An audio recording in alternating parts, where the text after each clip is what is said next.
Assalamualaikum warahmatullahi wabarakatuh. Kami dari kelompok 1 yang beranggotakan Ahmad Cahyadi, Muhammad Farhan Imanuddin, dan Rizal Fadilah akan memberikan materi tentang pemeliharaan PLTA Waduk Jatiluhur. Assalamualaikum warahmatullahi wabarakatuh.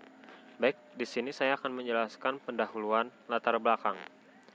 PLTA Insinyur Haji Juanda mempunyai 6 unit pembangkit tenaga listrik, di mana 5 unit generator, yaitu unit 1 sampai dengan 5, berkapasitas 35 MV dan 1 unit generator, yaitu unit 6, mempunyai kapasitas 40 MV. Generator merupakan salah satu bagian dari sistem tenaga listrik yang digunakan untuk mengkonversi energi mekanik yang berasal dari putaran turbin menjadi energi listrik dengan memanfaatkan gaya gerak listrik. Dalam prosesnya, GGL atau gaya gerak listrik, selain memanfaatkan putaran dari turbin, diperlukan arus penguat eksitasi yang berfungsi untuk menghasilkan medan magnet pada kumparan medan di rotor generator. Generator memiliki masa pakai tertentu sebelum akhirnya digantikan. Namun, tentunya biaya dari penggantian generator tidaklah memakan biaya yang sedikit. Maka dari itu, untuk dapat memperpanjang masa pakai generator, dilakukan pemeliharaan secara berkala untuk bagian-bagian generator. Berikutnya adalah rumusan masalah. Yang pertama, apa itu turbin dan generator pada PLTA? Kedua, mengapa generator perlu pemeliharaan rutin? Ketiga, apa saja kendala yang ada pada generator saat pemeliharaan? Berikutnya tujuan. Pertama, untuk mengetahui pengertian dari turbin dan generator pada PLTA. Kedua, untuk mengetahui langkah preventif sebelum terjadinya kerusakan pada generator. Ketiga, untuk mengetahui berbagai macam masalah yang timbul pada generator. Selanjutnya kita akan membahas landasan teori. Pembangkit listrik tenaga air. Pengertian pembangkit listrik tenaga air atau PLTA bekerja dengan cara merubah energi potensial menjadi energi mekanik dan dari energi mekanik menjadi energi listrik. Pada saat beban puncak air dalam reservoir akan dipompa ke upper reservoir sehingga cadangan air pada waduk utama tetap stabil. Pada operasi PLTA tersebut, perhitungan keadaan air yang masuk pada waduk, tempat penampungan air, beserta besar air yang tersedia dalam waduk, dan perhitungan besar air yang akan dialirkan melalui pintu saluran air untuk menggerakkan turbin sebagai penggerak sumber listrik tersebut merupakan suatu keharusan untuk dimiliki. Dengan demikian, kontrol terhadap air yang masuk maupun yang didistribusikan ke pintu saluran air untuk menggerakkan turbin harus dilakukan dengan baik. Sehingga dalam operasi PLTA tersebut dapat dijadikan sebagai dasar tindakan pengaturan efisiensi penggunaan air maupun pengamanan seluruh sistem, sehingga PLTA tersebut dapat beroperasi sepanjang tahun. Kapasitas PLTA di seluruh dunia ada sekitar 675.000 MW, setara dengan 3,6 miliar barel minyak atau sama dengan 24% kebutuhan listrik dunia yang digunakan oleh lebih 1 miliar orang. Berikutnya, prinsip pembangkit listrik tenaga air dan konversi energi. Pada prinsipnya, PLTA mengolah energi potensial air diubah menjadi energi kinetis dengan adanya head. Lalu, energi kinetis ini berubah menjadi energi mekanis dengan adanya aliran air yang menggerakkan turbin. Lalu, energi mekanis ini berubah menjadi energi listrik melalui perputaran rotor pada generator.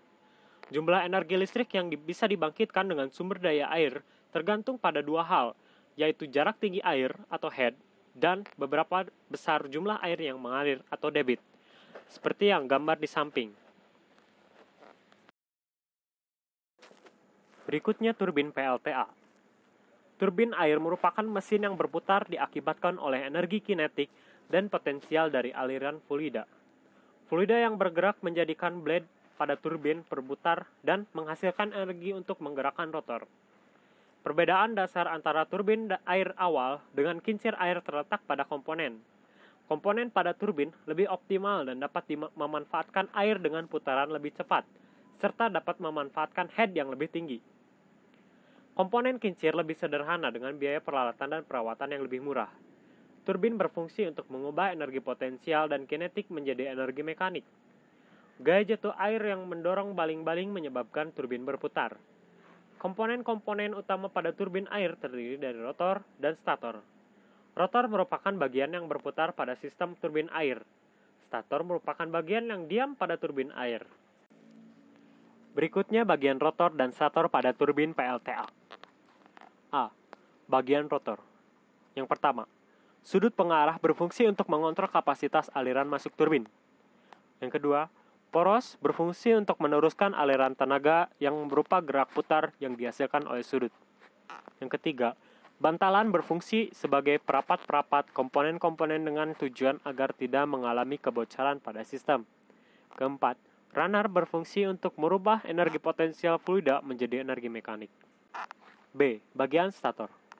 Yang pertama, pipa pengarah atau nozzle berfungsi untuk meluruskan aliran fluida sehingga tekanan dan kecepatan alir fluida yang digunakan di dalam sistem besar.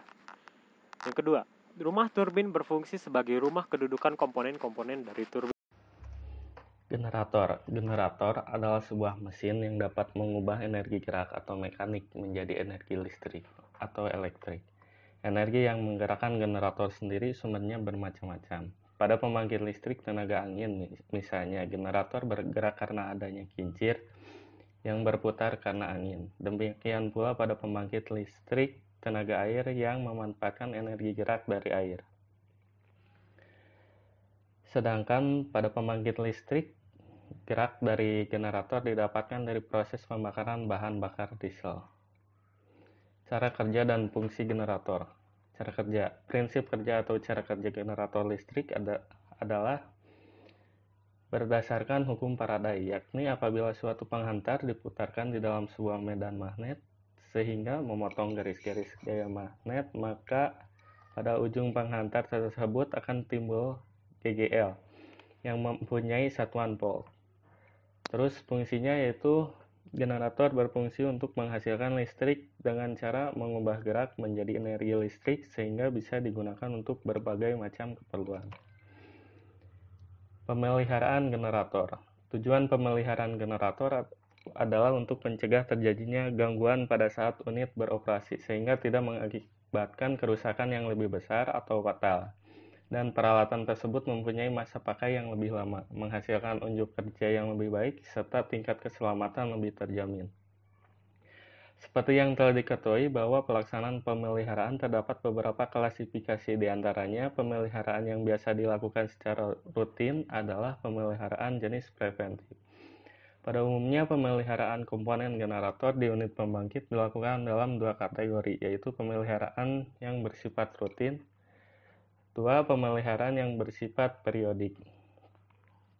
Pertama, pemeliharaan rutin. Pemeriksaan yang bersifat rutin ialah pemeliharaan yang dilakukan secara berulang dengan periode waktu harian, mingguan, ataupun bulanan dengan kondisi sedang beroperasi, yaitu meliputi pemeriksaan temperatur, belitan stator, bearing, air pendingin, dan sebagainya.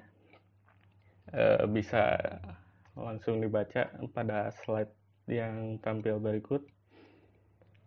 Hal apa saja yang dilakukan untuk pemeliharaan rutin.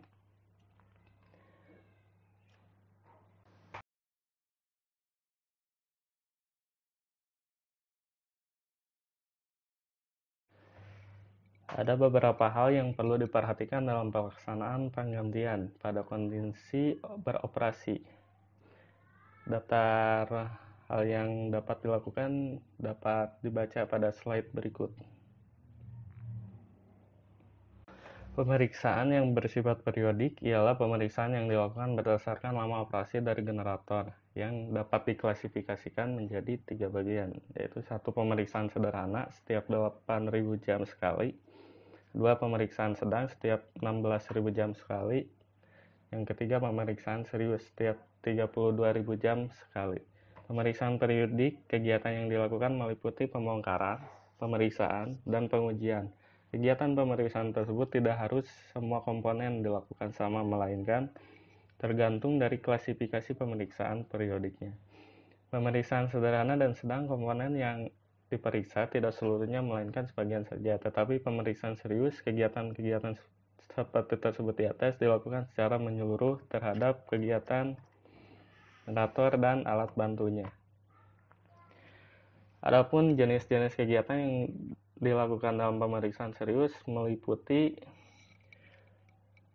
hal yang dapat Anda baca pada slide berikut. Selanjutnya, pemeliharaan generator. B. Pemeliharaan periodik. Pemeriksaan rotor generator.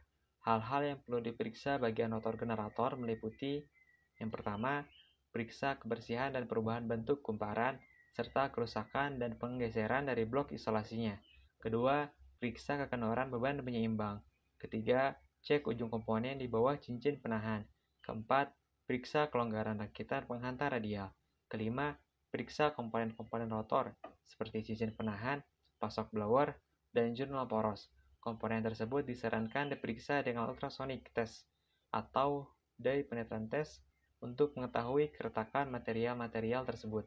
Keenam, teliti kelonggaran dari tiap-tiap baut dan plat alas.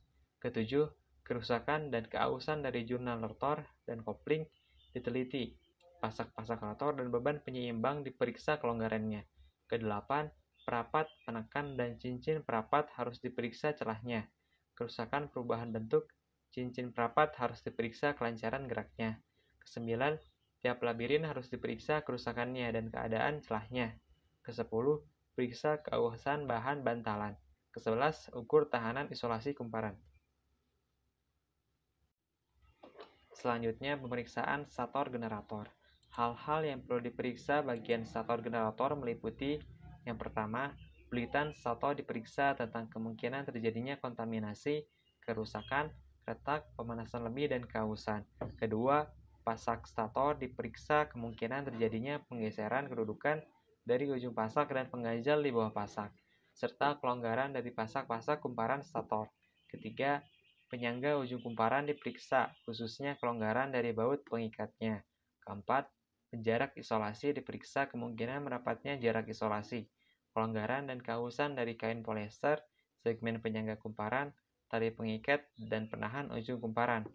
Kelima, cincin pasa diperiksa kerusakan atau perubahan bentuknya. Kelima, gulungan di dalam alur diteliti kelonggaran dari terminal. Ketujuh, ujung penghantar utama diperiksa kerusakan dari porselin basing dan permukaan sambungan serta kondisi bagian dalam kotak saluran dan netralnya. Kedelapan, pemeriksaan keadaan inti yang meliputi kerapatan dan laminasi-laminasi, tanda-tanda kerusakan mekanis, tanda-tanda pemanasan setempat, dan keadaan susunan pengangkat inti. Kedelapan, periksa permukaan kumparan, permukaan inti besi, benda-benda asing, serta kebocoran minyak dan air. Kesepuluh, cek mendeteksi temperatur inti stator bila perlu dites. Kesebelas, periksa klem kawat, tahanan, dan bagian-bagiannya. Selanjutnya, analisis. Hasil temuan negatif ketiga, yaitu penerangan kurang memadai. Standar yang pertama, PUIL tentang penerangan di tempat perlengkapan listrik, yaitu agar dapat melayani dan memelihara perlengkapan listrik dengan baik. Di tempat perlengkapan tersebut harus tersedia penerangan yang cukup. Kedua, Peraturan Menteri Perburuhan Nomor 7 Tahun 1964 tentang syarat-syarat kesehatan dan kebersihan.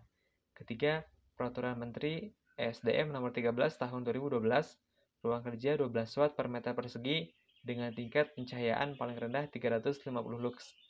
Rekomendasi dipasang lampu penerangan minimal 350 lux. Hasil temuan negatif ketiga selanjutnya yaitu tidak adanya detail nameplate pada panel. Standar PUIL 2011 tentang pemberian tanda. Rekomendasi dipasang nameplate pada bagian depan panel. Lalu hasil temuan positif ketiga. Temuan terdapat rambu K3 yang menyatakan zona berbahaya. Standar PUIL 2000 tentang peringatan bahaya, yaitu harus dipasang tanda peringatan pada tempat yang menyolok di atas atau di dekat mesin. Hasil temuan positif selanjutnya yaitu terdapat nameplate pada unit pembangkit. Standar PUIL 2000 tentang plat nama. Sekian presentasi dari kami tentang laporan pemeliharaan pembangkit listrik tenaga air Waduk Jatiluhur. Semoga bermanfaat. Mohon maaf apabila ada kesalahan. Wassalamualaikum warahmatullahi wabarakatuh.